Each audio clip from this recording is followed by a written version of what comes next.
मंगलवार व्रत कथा। एक समय की बात है, एक ब्राह्मण दंपत्ति की कोई संतान नहीं थी, जिस कारण वह बेहद दुखी थे।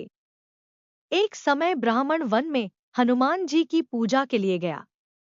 वहां उसने पूजा के साथ महावीर जी से एक पुत्र की कामना होगी।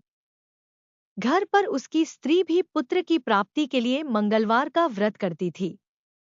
वह मंगलवार के दिन व्रत के अंत में हनुमान जी को भोग लगाकर ही भोजन करती थी।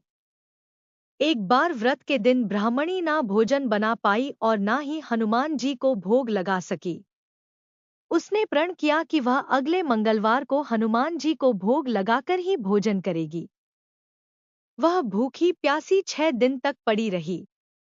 मंगलवार के दिन वह बेहोश हो गई।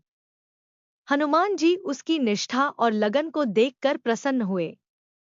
उन्होंने आशीर्वाद स्वरूप ब्राह्मणी को एक पुत्र दिया और कहा कि यह तुम्हारी बहुत सेवा करेगा। बालक को पाकर ब्राह्मणी अति प्रसन्न हुई। उसने बालक का नाम मंगल रखा। कुछ समय उपरांत जब ब्राह्मण घर आया तो बालक को देख पूछा कि वह कौन है। पत्नी बोली कि मंगलवार व्रत से प्रसन्न होकर हनुमान जी ने उसे यह बालक दिया है।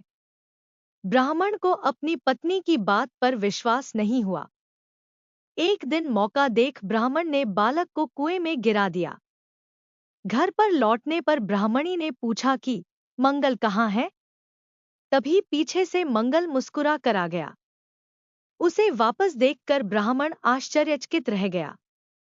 रात को हनुमान जी ने उसे सपने में दर्शन दिए और बताया कि यह पुत्र उसे उन्होंने ही दिया है।